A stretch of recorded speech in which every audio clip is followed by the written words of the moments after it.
Donc Marie vient vraiment nous parler d'amour inconditionnel. L'amour inconditionnel, ça veut dire de l'amour sans condition et surtout sans conditionnement. Et vous voyez, c'est toute la beauté de ce qu'a réussi à faire Marie avec Jésus, c'est qu'elle ne l'a pas conditionné. Elle l'a laissé être qui il était destiné à être. Elle l'a accompagné de son amour inconditionnel, sans le charger de ses attentes, sans le charger de ses projections, sans le charger d'une direction de vie qu'il aurait dû prendre ou ne pas prendre. Elle l'a laissé être ce qu'il a été. Et donc elle nous dit ce soir, soyez pour vos entités humaines cette mère qui vous accompagne vous-même d'un amour inconditionnel pour vous-même. Parce que vous êtes un enfant. Vous êtes un enfant du Père. Alors n'exigez rien de vous. N'exigez pas de réaliser.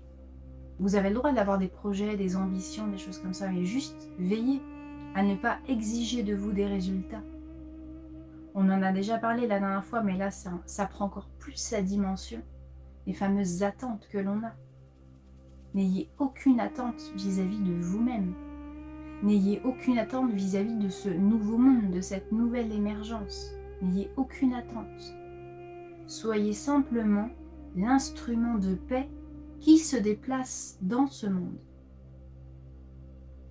Parce que émettre une attente telle que j'en attends beaucoup du nouveau monde, etc., c'est vous mettre une pression sur les épaules et c'est entretenir des égrégores extrêmement souffrants. Et je vous rassure, tout ne dépend pas que de vous, simple petit humain.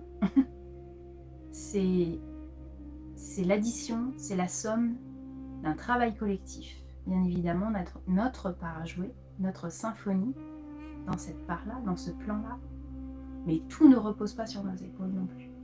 S'investir de paix, d'être un être de paix, et de s'aimer d'un amour inconditionnel. C'est-à-dire avec moi-même, avec mon cœur, je ne vais pas faire dans les conditions. Je ne vais pas faire dans les compromis. Je ne vais pas faire des pactes avec le diable. Je ne vais pas Quel est le mot qu'on me donne? Me corrompre. Je ne vais pas corrompre mon cœur.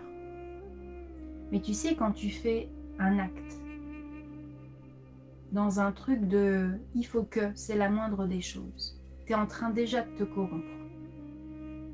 C'est vraiment dans le quotidien que ça s'applique, ça. Cet amour inconditionnel. Donc ça vient, qu'est-ce que ça vient faire?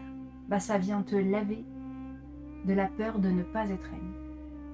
Parce que si tu t'apportes à toi-même cet amour-là, cet amour inconditionnel, tu viens t'aimer comme une mère, telle que Marie a aimé Jésus, et tel qu'un père aussi, un père céleste qui vient te sécuriser émotionnellement. Alors tu n'as plus peur de dire non. Tu n'as plus peur de dire non, bah ça j'aime pas. Ça j'y vais pas. Non merci, c'est pas pour moi. Alors tu vas voir, ça va nettoyer dans ta vie. La rivière divine va nettoyer tes relations.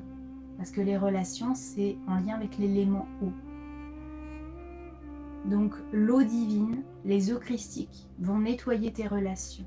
Il y a des gens qui vont partir. On va avoir comme ça à vivre de toute façon on en vit quasi quotidiennement, des petites morts qui sont quand même de plus en plus rapprochées.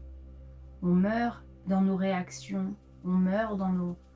Ouais c'est ça, on meurt dans nos réactions, on meurt dans notre ego aussi, on a des couches d'ego qui meurent. Alors l'ego il nous en faut. Il nous en faut pourquoi? Un ego sain, c'est un ego qui sert l'âme. Un ego sain, c'est la part de vous qui doit se dire, les petites étoiles qui sont derrière là, je les mérite.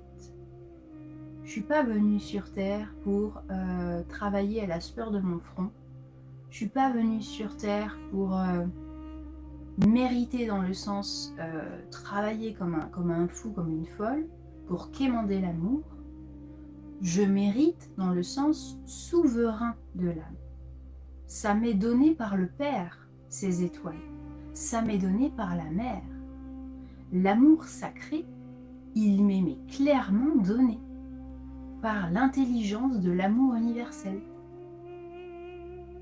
Ça m'est dû, mais pas dans un sens que je suis redevable, que le Père me le doit et qu'on est dans un espèce de truc, un échange de vendeurs, là, non, non. Il est amour, il m'a pensé amour, il m'a façonné amour. Alors forcément, mes besoins sont amour. Donc forcément, ce qui est prévu par le grand plan est amour pour moi. Donc ces petites étoiles, elles sont vivantes. Ce sont des petites bénédictions, des grandes bénédictions. Elles font partie de mon chemin. Et il me faut un peu d'ego pour m'en rappeler. Il me faut ce petit ego. J'en ai besoin de ce petit ego pour me rappeler que oui, je ne suis pas n'importe qui. Dans le sens, je suis envoyée par le Père, au service de la lumière. Et toutes les petites étoiles qui s'en viennent, que je vais devoir accueillir, et croyez-moi, être dans cet état de réceptivité, c'est pas l'endroit le plus facile. On a beaucoup plus de facilité à donner que de recevoir. Donc voilà, c'est pareil, il va falloir lâcher, il va falloir s'en remettre. Que toutes les bénédictions qui arrivent et qui s'en viennent, c'est juste. Je le mérite. Je le mérite parce que c'est la causalité de ce que j'ai engendré. De ce que j'ai engendré l'année dernière, les années passées, les 9 dernières années, parce qu'on est en train de se récupérer tout le karma, les bonnes comme les moins bonnes actions. La bonne nouvelle avec les moins bonnes actions, c'est qu'avec la prise de conscience, la leçon qui est assimilée, on nettoie tout de suite.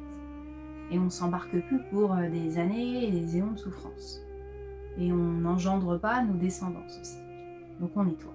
On nettoie, c'est ok, personne n'est parfait, moi je ne suis pas parfaite, personne n'est parfait. Donc tout le bon karma va revenir. Et revient actuellement.